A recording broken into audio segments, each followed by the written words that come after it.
Bien sûr, de crypto, les infos crypto pour ceux qui n'ont pas le temps. Bon les gars, résultat du sondage, c'est donc la version longue qui l'emporte. Merci à tous encore pour vos votes. Il y a eu beaucoup d'engouement, notamment sur la minute, donc on va surtout essayer de rester très concis, même si on va dépasser un petit peu, mais pour que ce soit surtout pertinent et rapide, pour que tout le monde y trouve son compte. Le BTC retrace de 4% ce matin, c'est normal après la poussée qu'on a eu ces dernières semaines. On a 45 700 $, Ethereum pareil, 3160. On a surtout mon chouchou XRP plus 6% ce matin.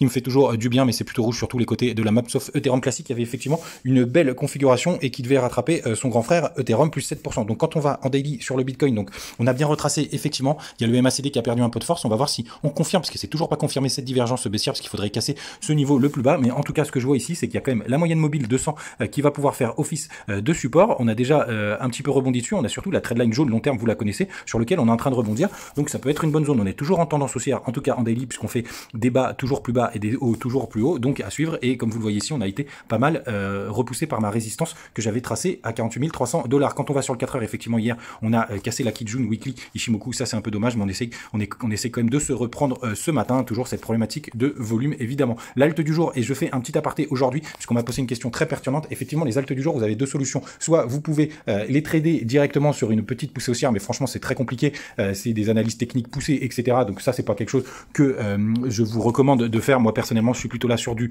long terme, et j'ai qu'une toute petite partie de mon capital, 5%, sur lesquels je m'amuse effectivement à trader. Et Aion, effectivement, il est dans une belle configuration que je considère plutôt long terme, puisque vous voyez, l'ancien ATH était à 0,70 sur le bull run de début d'année, et là on est à 18 centimes, comme d'hab. Je vous laisse faire le calcul. Et quand on prend son ATH vraiment global, il est 389e, donc toujours, on est toujours dans un shitcoin les gars, attention, on est monté juste en dessous des, ça doit être aux environs des 11 $. Voilà, vous savez tout, faites attention à vous, à demain.